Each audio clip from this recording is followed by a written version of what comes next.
I don't support that at all. And I'll answer this with another example from my side. एक बच्चा था, मैं अपने patients के साथ ना बहुत जॉली कूल रहती हूँ, बिकॉज आई नो कि बच्चे बहुत थ्रेटेंड फील करते हैं और आधे ज़्यादा को तो धमकी मिली होती है कि ये करोगे तो डॉक्टर सुई लगा देगा, डॉक्टर ये कर देगा, डॉक्टर ही भूत है सारा. So I try not to be the bhoot wali doctor. I try to smile a lot and joke with them. I try to keep them comfortable ना. So I do joke a lot. तो parents ज्यादा खुश होते होंगे. हाँ, कुछ तो बहुत खुश होते हैं. Then there comes a parent and वो ऐसे ही एक अजीब आया था तो इसलिए याद रह गया. This kid was around 12 years old. Okay. 12 साल का लड़का है, वो मेरे पास आया है. यकीन करें वो ऐसा लग रहा था किसी कोई कैडेट कॉलेज से उठ के बेचारा आया है. उसने हाथ बांध के अस्सलाम वालेकुम मैम बैठ गया. जब मैंने बोला बेटा बैठे, बिल्कुल यूं करके और एकदम स्टिफ होकर ना, जैसे पता नहीं, और आंख नीचे, हाथ बंधे हुए. फॉर्मल क्यों बंधे हुए हैं, तुम असेंबली में थोड़ी आए हो. अब मैंने इसी तरह जोक किया, मैंने कहा चलो के बैठो ना, तुम इतना स्टिफ, रिलैक्स, कोई बात नहीं. और वो बच्चा जो है ना बहुत ही एकदम नजर, he could not make eye contact with me. And चलो मैंने चेकअप स्टार्ट किया. उसका ना थ्रोट एग्जामिन कर रही थी तो मुझे ना टंग डिप्रेसर यूज करने की जरूरत नहीं पड़ी. सो आई जोक विद हिम ना टू मेक हिम कंफर्टेबल कि वाओ यार तुम्हारा हलक तो वैसे ही नजर आ गया. मैंने उसे जोक करने के लिए किया. बच्चे ने हंसने की हल्की सी कोशिश की ना, उसके बाप ने वहीं से उसको डांटा, बेटा बिहेव योरसेल्फ. मतलब ही स्क्रीम्ड एट हिम. मैं तो देख ली चौंक गई. मैंने कहा भाई मैं ही हंसाने की कोशिश कर रही हूँ, it's fine, I mean you know it's okay. तो उसका फादर मेरी बात सुनी नहीं रहा. वो बच्चे को यूं गुस्से से तारे जा रहा है, सीधे बैठे हैं आप, तो कैसे बैठे हैं आप? फादर को ट्रीटमेंट की जरूरत बहुत ज्यादा. And he was making the child so uncomfortable. मुझे समझ नहीं आया कि मैं बच्चे का इलाज करूं या बाप का इलाज करूं. कि भाई पहले तो तुम रिलैक्स करो, अलाउ हिम टू ब्रीथ. ये सांस रोक के बैठा हुआ है. एंड वाकई when I was trying to check his chest, उससे सांस नहीं ली जा रही थी. मतलब बेटा गहरी सांस लो, सब कुछ छोड़ दो तुम इस वक्त. You are talking to me right now, ठीक है, फॉरगेट एवरीथिंग एल्स. कभी कुछ ऐसा एक्सपीरियंस हुआ है कि आपने देखा हो कोई पेशेंट बार बार आ रहा है लेकिन बच्चे को कोई प्रॉब्लम नहीं है? One too many times it has happened कि बच्चे को सिर्फ छींक आई है. और कब आई है? आज सुबह ही आई थी.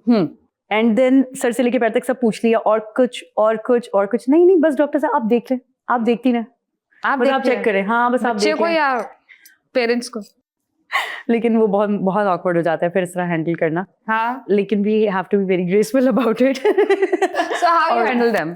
बहुत ग्रेसफुली मैं कहती हूँ नेक्स्ट टाइम मम्मा को साथ लेकर आइएगा, क्योंकि मुझे कुछ इंस्ट्रक्शंस देनी. अच्छा, मामा को भी घर छोड़ आते हैं? हाँ, मम्मा तो होती नहीं है ऐसे मौके पे साथ में. ठीक है, अब्बू आते हैं. सुबह एक छींक आई थी, मैं थोड़ा परेशान हो गया तो मैंने सोचा ओह भाई डॉक्टर साहबा के पास जाना है, उनका टाइम है, वो निकल नहीं जाए. There was this one father who insisted कि आप मेरे बच्चे को देख लें. मैं उसी वक्त उठी थी ना, मेरा ऑफ टाइम हो गया था. मैंने कहा देखिए मेरी गाड़ी आगे, मैं जा रही हूँ, मैम गाड़ी भिजवा दे, मैं आपको ड्रॉप कर दूंगा. Really? Yeah, I was like no, that's not happening. तो फिर आपको प्रपोज भी करते होंगे लोग वहाँ? नहीं, वहां तक नहीं पहुंचने दिया. कुछ सिंगल पेरेंट होते होंगे जो कहते होंगे कि भाई इसका मतलब आपने एक्सपीरियंस किया है सब कुछ, छुपा रही हैं आप हमसे. हाँ, ये शो बहुत लोग देखेंगे.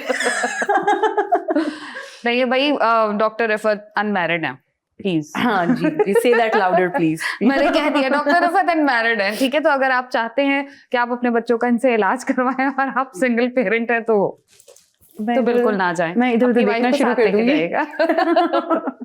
अच्छा, उसके अलावा ये बताइए कि क्या मसरूफियात होती हैं आपकी? यार अल्हम्दुलिल्लाह आई एम एक्चुअली लकी कि मुझे टाइम मिलता है अपनी हॉबीज को एक्सप्लोर करने का.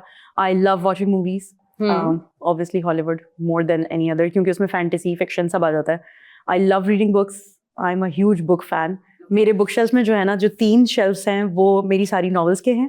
वो जो एक आखिर में बेचारा है ना, उसमें भी मेडिकल की बुक्स हैं. मेडिकल के ख्याल क्यों आया कि सिर्फ मुझे चाइल्ड स्पेशलिस्ट ही बनना है? ख्याल मुझे बहुत बचपन में आया था, क्योंकि बचपन में ही आ गया था कि बच्चों की डॉक्टर बनना है. लिटरली पता है क्या हुआ था कि my parents kept saying this to me कि आगे ना इंशाल्लाह कुछ बड़ा तुम सोचना अपने लिए. ये चीजें होती रहती है ना बातों में. अच्छा, वैसे ये होता था, ये एक नॉर्मल सी बात थी हर घर में ना. जैसे हम 3 बहन भाई शुरू में, तो हमारे यहाँ ये होता था, मेरी बड़ी बहन को सब बोलते थे कि तुम डॉक्टर बन जाना, और मेरा भाई बोलता था मैं पायलट बन जाऊंगा, और मैं कहती थी कि अच्छा ठीक है मैं तो नर्स बन जाऊंगी, सबसे आसान था, या मैं एयर होस्टेस बन जाऊंगी. फिर उसके बाद हमें बड़े होके पता चला कि मतलब आप इस तरह से, क्योंकि वो डॉल्स होती है, चीजें होती हैं, कैरेक्टर प्रोफेशंस होते हैं जो आपको आपके पेरेंट्स बुक्स में दिखा रहे होते हैं, आप उन्हीं को आइडियलाइज करते हैं. फिर आपको बड़े होके पता चलता है कि नहीं, आपको कुछ नहीं बनना. बिल्कुल, टीचर जरूर बने लाइफ में, कुछ बनना बने. नहीं, वो एक मेरे साथ ये हुआ था कि बचपन से मुझे पता था कि I need to do something bold, because बचपन में I was not confident. I was the shy girl. I was not confident at all. मुझे थोड़ी सोशल एंजाइटी होती थी, तो मेरा ख्वाब था मैं इम्प्रेस होती थी उन लोगों से जो कॉन्फिडेंट थे.